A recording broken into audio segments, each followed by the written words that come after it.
গল্পের মোড় এখন চরম নাটকীয় পর্যায়ে। বরিশালের সাধারণ এক চোর বাটপার গোলাম, যার চেহারা হুবহু শেহজাদের মতো, পকেটমার ও ছিনতাইয়ের ধান্দায় ঘুরে বেড়ানো গোলামকে দেখতে পেয়ে শেহজাদের আগের স্ত্রী এক নজরেই ধমকে যায় এবং গোলামের চেহারার সাথে শেহজাদের এতটাই হুবহু মিল যে সে এক মুহূর্তে দেরি না করে গোলামকে নিজের স্বামী শেহজাদ মনে করে ঘরে তুলে নিয়ে যায়।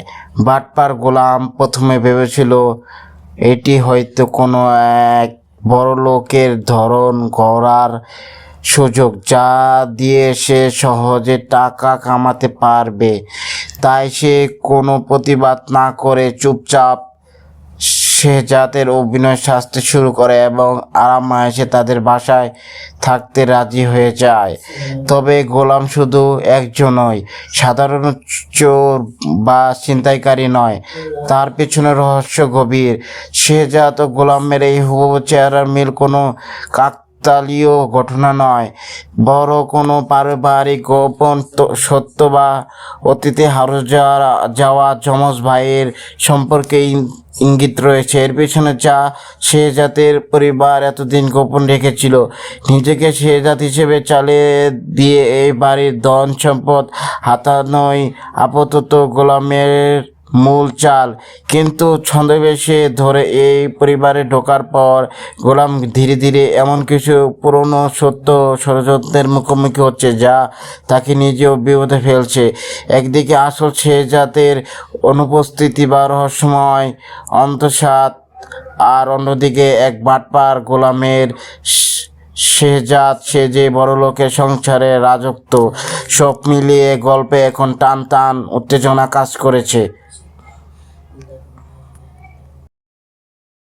গল্পের মূল খলনায়ক অর্থমন্ত্রীর ভয়াবহ প্রতারণার ছক এবার প্রকাশ্যে নিজের তৈরি ভুয়ো ব্যাংকের মাধ্যমে গরিব অসহায় মানুষের লোনের প্রলোভ ও মোটা অঙ্কের লাভের লোভ দেখিয়ে কোটি টাকা আত্মসাৎ করেছিল। এ প্রতারণার সবচেয়ে করুণ শিকার হয় এক অসহায় পরিবার।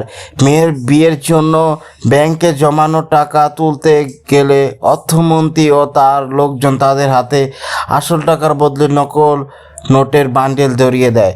বিয়ের আসরে এই জাল টাকার কথা জানাজানি হলে চরম অপমান ও মানসিক যন্ত্রণা সহ্য করতে না পেরে ওই মেয়েটি আত্মহত্যা করে।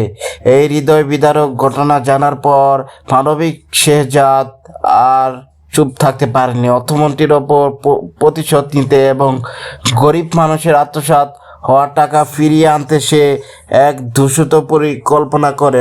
সে রাতে অর্থমন্ত্রীর বাড়িতে এক জমকালো বিয়ে অনুষ্ঠান চলছিল। ঠিক সেই সুযোগটিকেই কাজে লাগায় শেহজাদ। বিয়ের হইচই ও নিরাপত্তার ঢিলে ঢালার সুযোগ নিয়ে শেহজাদ তার দল রাতের অন্ধকারে অর্থমন্ত্রীর ব্যাংকে হানা দেয় এবং পুরো ব্যাংক লুট করে নেয়। অর্থমন্ত্রীর অন্যায় সাম্রাজ্য আঘাত এনে গরিবের পাওনা টাকা ফিরিয়ে আনার মাধ্যমে গল্পে এক নতুন প্রতিশোধ আগুন জ্বলে উঠছে। ব্যাংক লুটের টান টান উত্তেজনার মাঝেই শেহজাদের সন্দেহ বেঁচে থাকা বাটপার গোলাম আসল চরিত্র আবারও সামনে চলে আসে। শেহজাদ সেজে এই বাড়িতে আয়েশ করল গোলাম তার পুরো অভ্যাস চুরি বাটপারি ছাড়তে পারেনি। সুযোগ বুঝেছে শেহজাদের আগের স্ত্রী ঋতুর মূল্যবান আইফোনটি চুরি করে ফেলে। এদিকে বাড়ির অন্য সদস্যরা তখনও বুঝতে পারছে না যে আসল শেহজাদ নাকি অন্য কেউ। গোলাম যে একসময় কাজের লোকের মতো জীবনযাপন করত, তার সেই পুরনো অভ্যাসের কারণে বাড়ির এক কাজের লোক তাকে কোনো একটি কাজের নির্দেশ দেয়। কিন্তু তখনই নাটকে নতুন মোড় নেয়। ঋতুর বাবা গোলামের শ্বশুর তা দেখে ফেলেন এবং ভীষণ রেগে যান। তিনি করা ভাষায় সেই কাজের লোককে শাসন করেন এবং গোলামকে কোনো ধরনের কাজ করতে নিষেধ করেন দেন। শ্বশুরের চোখে সে এখনও তাদের জামাই এবং পরিবারের মর্যাদা, কিন্তু আড়ালে যে গোলামের ঋতুর আইফোন সরিয়ে নিয়েছে, পকেট ভারী করেছে, তা বাড়ি কেউ টের পাচ্ছে না।